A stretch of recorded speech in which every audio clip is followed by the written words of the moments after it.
reaching 100 miles per hour, and it could be days before those wind gusts die down. So we have our team out there in Southern California. William LaJeunesse, he's been on the air for hours along the coast in Malibu. Jonathan Hunt is several miles away, live in Pacific Palisades in this hour. Let's begin there with Jonathan to find out what's happening now. 6:01 local time in California. Jonathan, hello. Good morning to you, Bill and Dana. And yeah, we are in the heart of what is the most intense part of this catastrophic fire right now in the Pacific Palisades. You look behind me here, this is just one of what I would predict is ultimately going to turn out to be hundreds of homes, Bill, that have gone up in flames. This one on the corner of Sunset Boulevard, the iconic Sunset Boulevard that runs to, from, and through the Pacific Palisades. This home, on a quick check that I just did, about $16 million. And that's one of the odd things about the Palisades, is that there are so many multi-million-dollar homes here. For a lot of them owned by actors and movie producers, but there are also a lot of people who have lived here in far less value homes for decades, inherited by their family. But that is what is left of that home. And then if I turn Brian around here, and I want to bring you across the street as you follow us here, careful of the step, Brian, here. You're going to have to go over. We're just walking over a median here. And there's another one here. Over to slightly to our right. That is a $6 million home. That, at this point, not touched, but their neighbors right here as we walk into this driveway. This, I believe, was something like an $8 million home. There is, as you can see, nothing left of it. And we'll go as far as we can here, the basketball hoop just in the yard here. And as you look across this, you can see what kind of property it was. This is in the heart of L.A., the Pacific Palisades.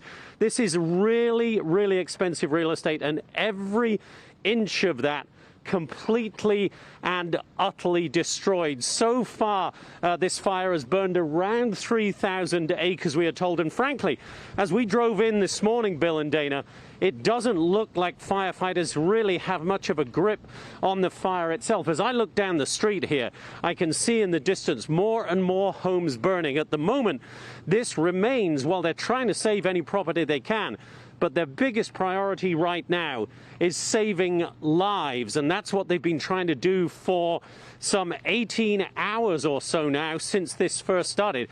And we saw some, frankly, movie-like scenes yesterday when people were coming down from an area called the Pacific Highlands.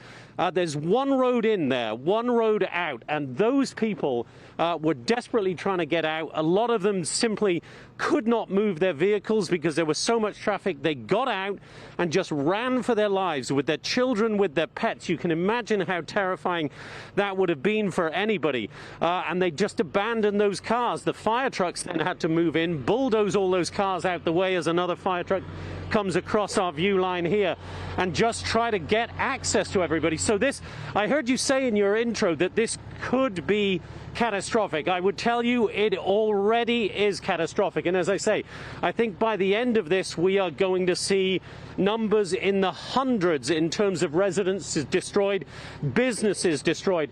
The Pacific Palisades Charter High School is a little up to my right.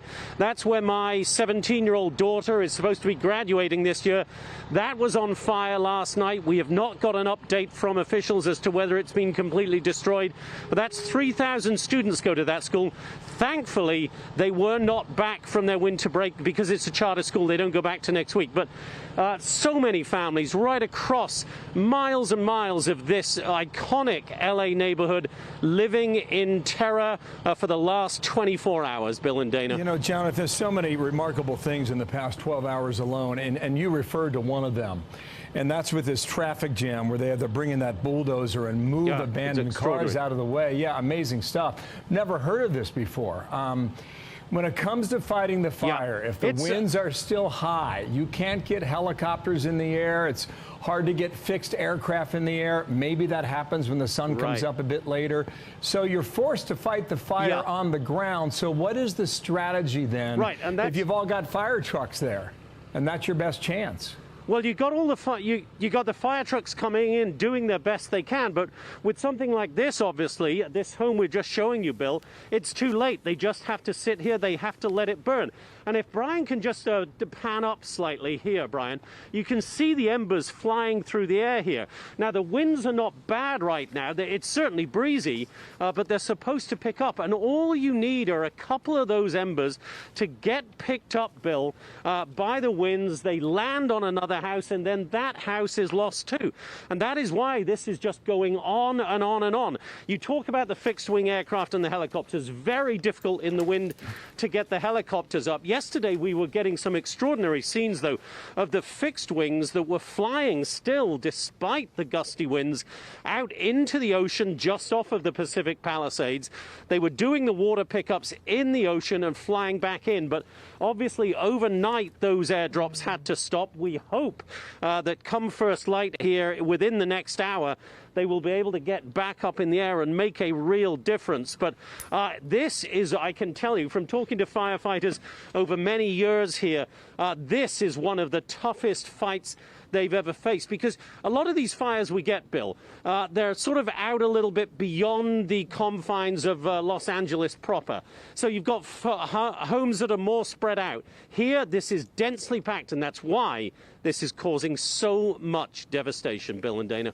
Jonathan, it's hard to get our arms around it. Thank you so much for all of your reporting, and William Lajeunesse, sure, too. I have a question about, for the people who had to flee on foot, carrying whatever they could, the children, the pets, whatever they could fit into a bag, how far would they have had to walk to safety? Well, it depends on where they were. Where this fire started, the Pacific Highlands area, walking down, and that's where you saw that extraordinary traffic jam and people just jumping out of their cars then. They could have had to walk up to a couple of miles down that one street that is the way out.